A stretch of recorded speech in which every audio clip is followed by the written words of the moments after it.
Λοιπόν, κοίταξε, όπως είπες προηγουμένως και συμφωνήσαμε στην απεσιόδοξη πλευρά, ας πούμε, που δημιουργεί γνώση, δημιουργεί απεσιοδοξία, γιατί γνωρίζεις που το τέλος είναι με μαθηματική ακρίβεια, ας πούμε, καθορισμένο το τέλος. Μάλιστα. Ό,τι και να κάνει ο άνθρωπος γνωρίζει, είναι προεξοφλημένο. Γνωρίζει ότι και μέσα στην αιωνιότητα η ύπαρξή του είναι μηδαμινή, ας πούμε, μπροστά στους ασήμαντος και αμεληταία. Τελείως, έτσι δεν είναι? Μάλιστα. Λοιπόν, αν η τύχη κιόλα να έχει και κακή, ας πούμε, πορεία στη ζωή του, έχει πολλούς λόγους να είναι απεσιόδοξος, πεσημιστής τελείως. Μάλιστα.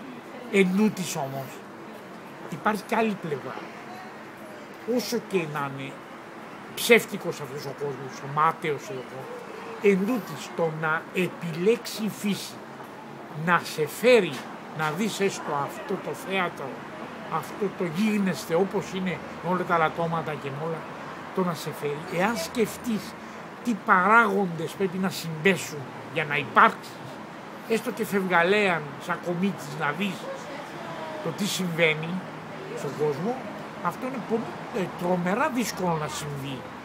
Δηλαδή η φύση, να σκεφτείς πόσα εκατομμύρια γεννήσεις προηγήθησαν, πόσοι πρόγονοι συνευρέθησαν για να τελικά να υπάρξουν εμείς οι δύο και να δούμε έστω αυτό το φευγαλαίο πανηγύρι.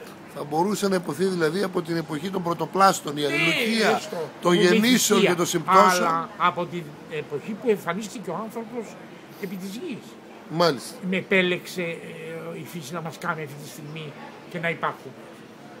Δηλαδή είναι δύσκολο να το συλλάβει ο ανθρώπινος νους.